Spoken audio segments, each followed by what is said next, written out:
Hi, I'm Gordon from Camera Labs, and this is my review of the Sony E 10-20mm f4G PZ, an ultra-wide zoom designed for Sony mirrorless cameras with cropped APS-C sensors. Mount it on models like the ZV-E10 or A6000 series, and it'll deliver coverage equivalent to 15 to 30mm on full frame, making it ideal for any wide-angle lover. Announced in June 2022 and costing between $700 and $800, it launched alongside two other new wide options. So you wait 3 years for a new Sony APS lens to come out, and then three come along at once. Hey, how about some new bodies next? So from left to right, here's the 10-20mm f4G power zoom, the 11mm f1.8 prime, and the 15mm f1.4G.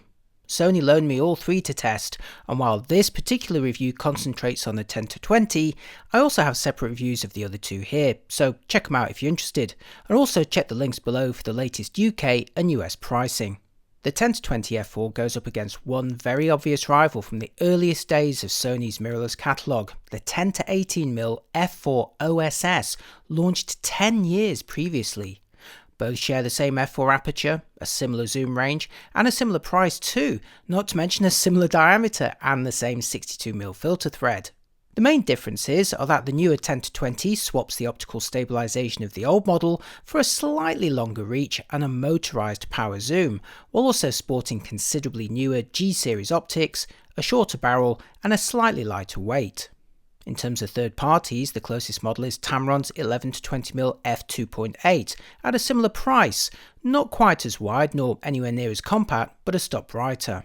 You'll notice I keep coming back to size, and the 10-20mm is certainly very compact, measuring 55 by 69mm and weighing just 179 grams. You'll barely notice it mounted on one of Sony's APS-C bodies, and that makes it ideal for travel and vlogging.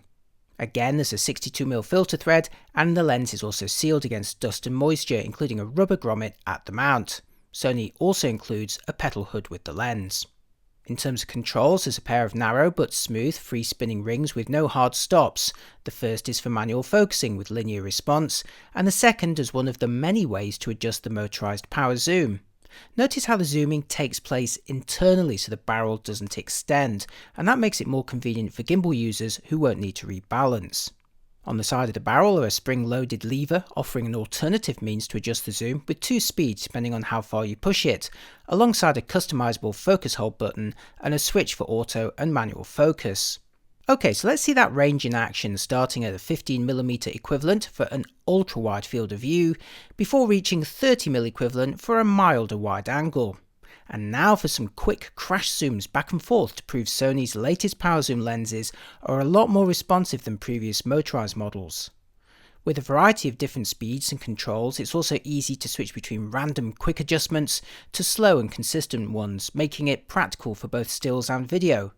And if you have a ZV-E10, you'll also be able to operate the zoom using the rocker control on the body itself. I've discussed the pros and cons in more detail in my earlier review of the 16-35 f4 power zoom for full frame systems. But now let's move on to focusing, starting with the lens mounted on a ZV-E10 and set to 10mm f4 using AFS and a single area in the middle. It's pretty swift here with a quick wobble at each end to confirm, and also essentially silent in operation. Note, you can feel the internal focusing group move a little on all three of Sony's new wide lenses if you shake them while the camera is powered down or when the lens isn't mounted, but they become locked in place when the camera is switched on. Next, with the lens zoomed to 20mm f4, again showing the lens refocusing pretty quickly and confidently, albeit again with a little wobble to confirm in AFS mode.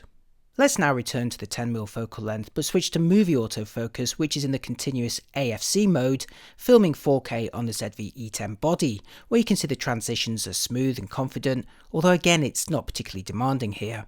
And again zoom to 20mm where the camera refocuses pretty confidently. This also works as a preview for the kind of depth of field and breathing you can expect in practice. Next for face tracking, starting this time at 20mm f4, which at a 30mm equivalent is a reasonable focal length for presenting a piece to camera as long as the camera's on a tripod. When I get closer to the lens you can see some potential for blurring behind me, but at more normal shooting distances there's not going to be much separation at a maximum of f4. If you'd like more blurring in the background, consider the 15mm 1.4. And now at 10mm f4, where, like all ultra-wide lenses, it's best to position yourself near to the middle of the frame and avoid getting too close to minimise distortion, unless of course that's the effect you're after.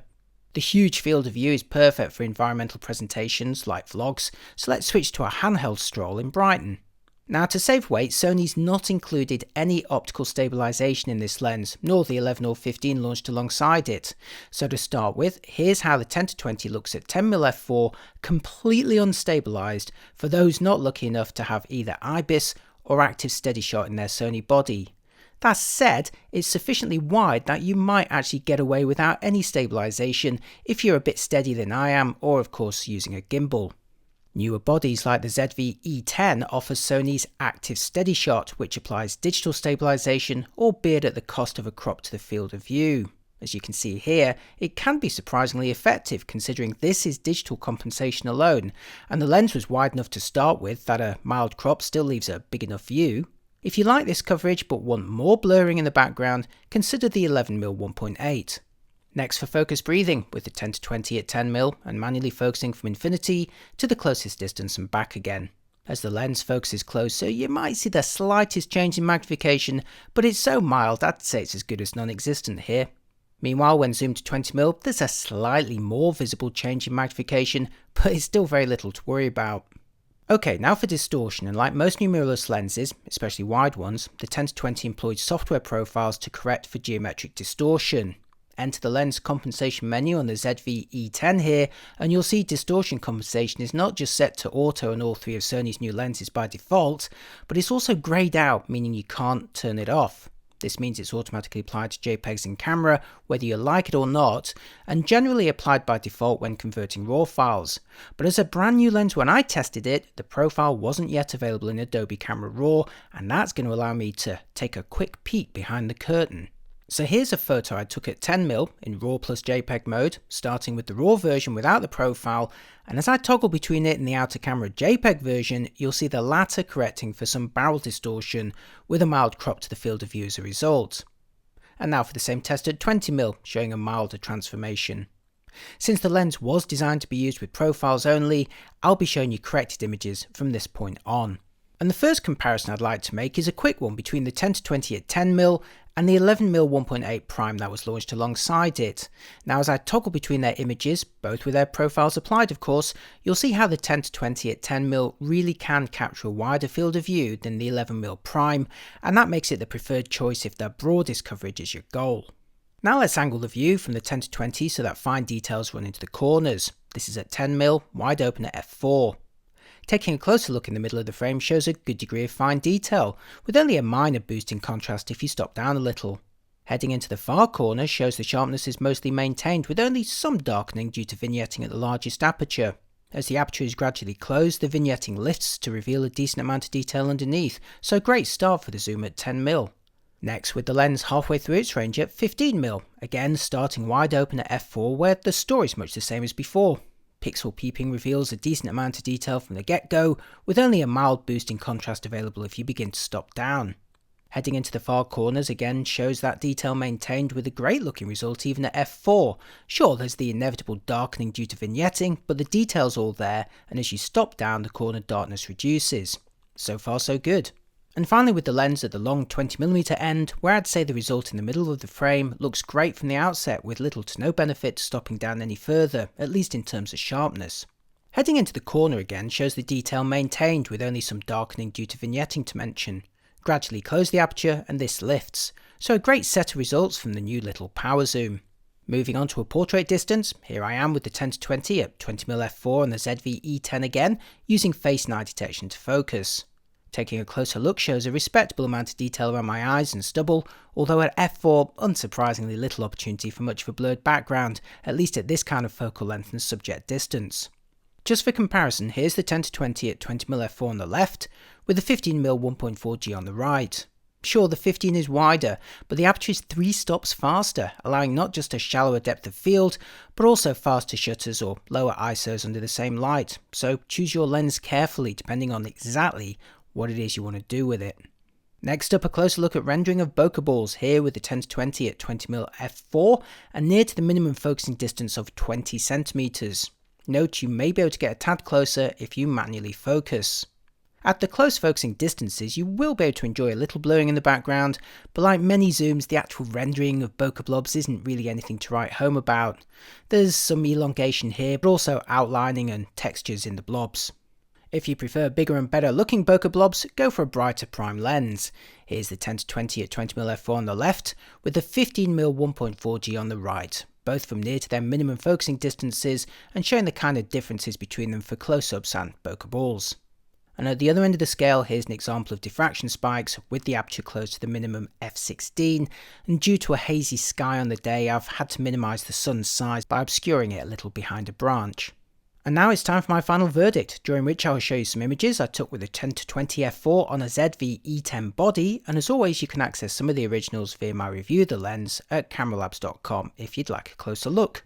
The Sony E 10-20mm f4G PZ is a compelling lens taking you from mild to ultra-wide coverage with decent quality throughout and a motorised zoom that feels a world apart from the ubiquitous and disappointing 16-50 PZ. In fact, this is the lens I would choose as a kit zoom for my Sony APS-C body.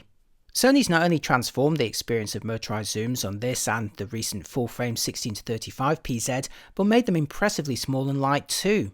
The 10-20 is barely noticeable at less than 200 grams, making it the ideal companion for travel or vlogging, although anyone filming with it handheld will need to find some way to stabilise their system. Sadly, in the absence of optical stabilisation in the lens, this means either having a body with IBIS or active steady shot, or of course turning to a gimbal. But it seems almost churlish to complain too much when Sony's released not one but three excellent wide APS-C lenses to choose from, each with a compelling proposition. The 11mm 1.8 prime is wide, bright, lightweight, and the most affordable of the triplet for those who want ultra-wide coverage with a fast aperture and without breaking the bank. The 15 1.4 delivers a step up in quality and is perfect for lovers of 24 or thereabouts coverage. And then the 10-20 gives you the joint widest coverage in the system to date in a flexible and surprisingly compact package that literally punches above its weight. It's a lens I can highly recommend. I've also reviewed both the 11 1.8 and 15 1.4 models, so do check them out if you're interested, and don't forget to subscribe if you find what I do at all useful. Let me know which of the three lenses is your favourite in the comments. Thanks for watching, and I'll see you next time. Bye bye.